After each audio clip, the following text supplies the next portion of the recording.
বড়ো সাহিত্য সভাৰ ৬১তম বাৰ্ষিক অধিৱেশনখন তামুলপুৰ জিলা বড়ো সাহিত্য সভাৰ অভ্যৰ্থনাৰ জৰিয়তে আমি তামুলপুৰত অনুষ্ঠিত কৰাৰ কাৰণে আগবাঢ়িছোঁ।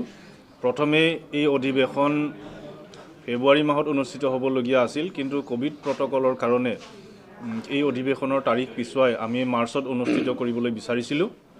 কিন্তু ভাৰতবৰ্ষৰ মহামহিম ৰাষ্ট্ৰপতি ৰামনাথ কোবিন্দ ডাঙৰীয়াই আমাৰ ৬১তম বড়ো সাহিত্য সভাৰ অধিৱেশনত মুখ্য অতিথি হিচাপে অংশগ্ৰহণ কৰিব আৰু ৰাষ্ট্ৰপতিৰ ভ্ৰমণসূচীৰ সুবিধা অনুযায়ী এই অধিৱেশনৰ তাৰিখ আমি কিছু সালসলনি কৰিবলগীয়া হৈছে আৰু আজিৰ অনুষ্ঠিত বড়ো সাহিত্য সভাৰ কেন্দ্ৰীয় কাৰ্যনিৰ্বাহক সভা তথা অভ্যৰ্থনা সমিতিৰ যৌথ সভাৰ জৰিয়তে আমি সিদ্ধান্ত গ্ৰহণ কৰিছোঁ যে বড়ো সাহিত্য সভাৰ ৬১তম বাৰ্ষিক অধিৱেশন আমাৰ এপ্ৰিল মাহৰ দ্বিতীয় সপ্তাহত অনুষ্ঠিত কৰা হ'ব আৰু ইয়াৰ এক নিৰ্দিষ্ট তাৰিখ দিবৰ কাৰণে আমি ৰাষ্ট্ৰপতি ভৱনলৈ আজিৰ সভাৰ এক সিদ্ধান্তৰ জৰিয়তে আমি আহ্বান জনাম।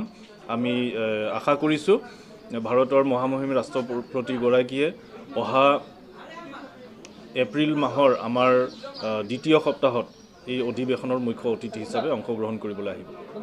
যিটো ৬১তম বড়ো সাহিত্য সভাৰ অধিৱেশন এইটো পিছুৱাব লগা হৈছে আৰু এতিয়া এটা নৰ্মেলচি আহি গৈছে। সেইকাৰণে বড়ো সাহিত্য সভাই এপ্ৰিল মাহত এইটো অনুষ্ঠিত কৰাৰ কাৰণে ঠিক কৰিছে আৰু আমি অভ্যৰ্থনা সমিতি হিচাপে এই সভাখন সফল কৰাৰ কাৰণে সকলো দিশৰ পৰা প্ৰস্তুতি চলাই আছোঁ। এইটো আমাৰ বড়ো যিটো জাতীয় অনুষ্ঠান সকলোতকৈ ছিনিয়ৰ মোষ্ট এটা জাতীয় সংগঠন, য'ত নেকি আমি পেৰেণ্ট বডি বুলি বড়ো জনগোষ্ঠীৰ ধৰা হয়, অভিভাৱক এটা সংগঠন হিচাপে।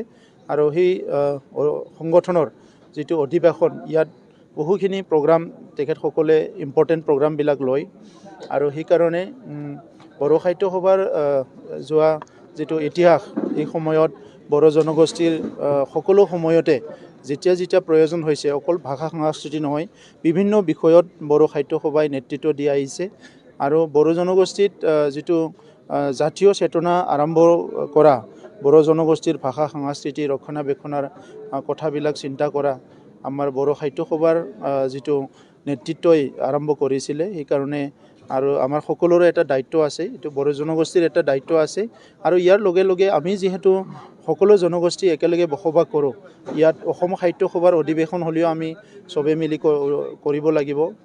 বড়ো সাহিত্য সভাৰ অধিৱেশন হ'লেও চবে মিলি সেইটো আমি সফল কৰিব লাগিব। গতিকে মই তামুলপুৰবাসী ৰাইজক মই অনুৰোধ কৰিছোঁ, এই অধিৱেশন সফল কৰাত সকলো জাতি ধৰ্ম নিৰ্বিশেষে সকলো ভাষা ভাষী লোক একেলগে আহি সকলো যাতে সফল কৰে, এইটো মই সকলোলৈ অনুৰোধ কৰিছোঁ।